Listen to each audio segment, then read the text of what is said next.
Hello students, welcome to ARK Reflections IAS. Today we'll talk about the unrest that is currently happening in Mexico. Just few days ago in February 2026, Mexico eliminated one of the world's most powerful drug cartel leaders, Nemesio Oseguera Cervantes, popularly known as El Mencho. So this guy was killed during a military operation in the state of Jalisco.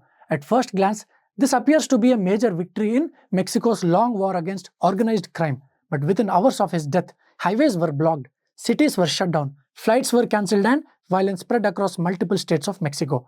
To understand why this particular phenomena happened, we need to unpack three major layers. First of all, who El Mencho was. Second, why cartels are so powerful in Mexico. And third, what his death means for the security of Mexico. So first of all, who was El Mencho? El Mencho was the one who created the CJNG, Jalisco New Generation Cartel, one of the world's most powerful criminal organizations. He began his career as a police officer and then transitioned into a criminal dealing in drugs and started building a cartel that expanded rapidly across various states of Mexico. Under his leadership, the CJNG came to be known as a large supplier of fentanyl. So, the CJNG was known for large-scale fentanyl and meth trafficking. They had military-style weapons and even armored vehicles. You must be seeing these kind of examples in movies. They were also expanding rapidly all of their operations into multiple states of Mexico. The United States also placed a heavy bounty for the capture of this particular guy. USA offered $15 million for those who would help in capturing this criminal because he's one of the world's most wanted criminals. For over 10 years, he avoided capture by constantly moving between remote safe houses. But that changed in early 2026. So how the operation happened? Operation Tapalpa. The Mexican Special Forces launched a coordinated air and ground operation in the mountainous region of Tapalpa, Jalisco. The operation relied heavily on the intelligence inputs given by United States. After years of evasion, authorities tracked his exact location through his girlfriend who had come to visit him. During the raid, heavy firefights broke out. El Mencho was critically wounded and he died while being transported by a military helicopter. From a law enforcement perspective, this was a major success. But the situation after his death revealed a deeper and darker problem of Mexico. You must be asking why the cartels are so powerful in Mexico.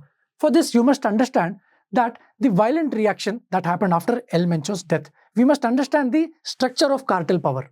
See, Mexico sits on a primary drug trafficking route into the United States. Cartels control the production and movement of fentanyl drug, methamphetamine drug, cocaine and heroin also.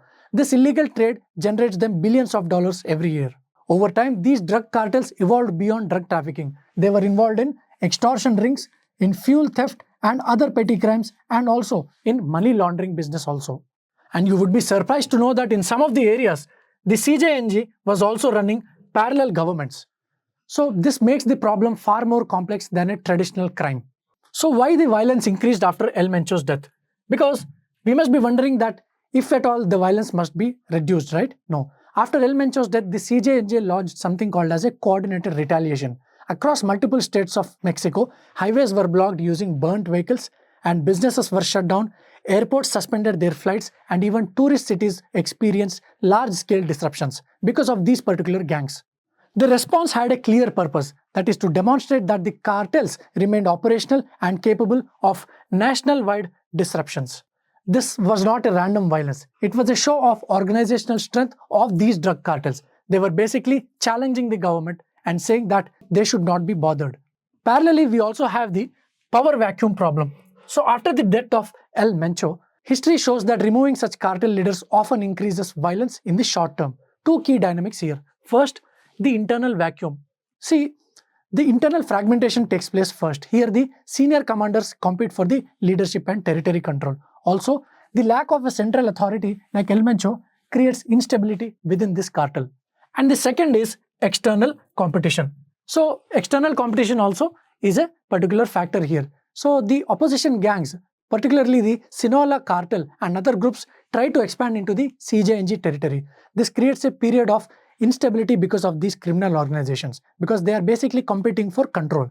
Because ultimately, you must remember that it's a game of control as to who controls what. So what is the international dimension in this? Why is the United States of America interested so much in this particular issue? It is because the cartel crisis is not just limited to Mexico. Most drugs are sold by the cartels in United States also, particularly the fentanyl, which has contributed to major public health crisis. This has increased the US-Mexico security cooperation. The operation against El Mencho reflects growing cross-border cooperation when it comes to issues such as drug cartel threats. That's why this makes the issue both national and international security challenge. So what happens next? Mexico succeeded in eliminating one of the world's most dangerous cartel leaders, but it is not done yet, because the violence that follows is only projected to be increasing day by day, because the highlight as to what has happened after the death of El Mencho highlights a darker and much larger reality of Mexico. Because the cartels are not built behind a single individual, they are built around a system. After El Mencho's death, the system still exists. They are sustained by powerful economic networks and long-term structural conditions. The key question now is, can Mexico destroy the system that allows cartels to thrive? Because the answer to that question will shape the country's security situation for years to come. Otherwise, there are people waiting to take El Mencho's position and run things as usual. If you found this video useful, please like and subscribe.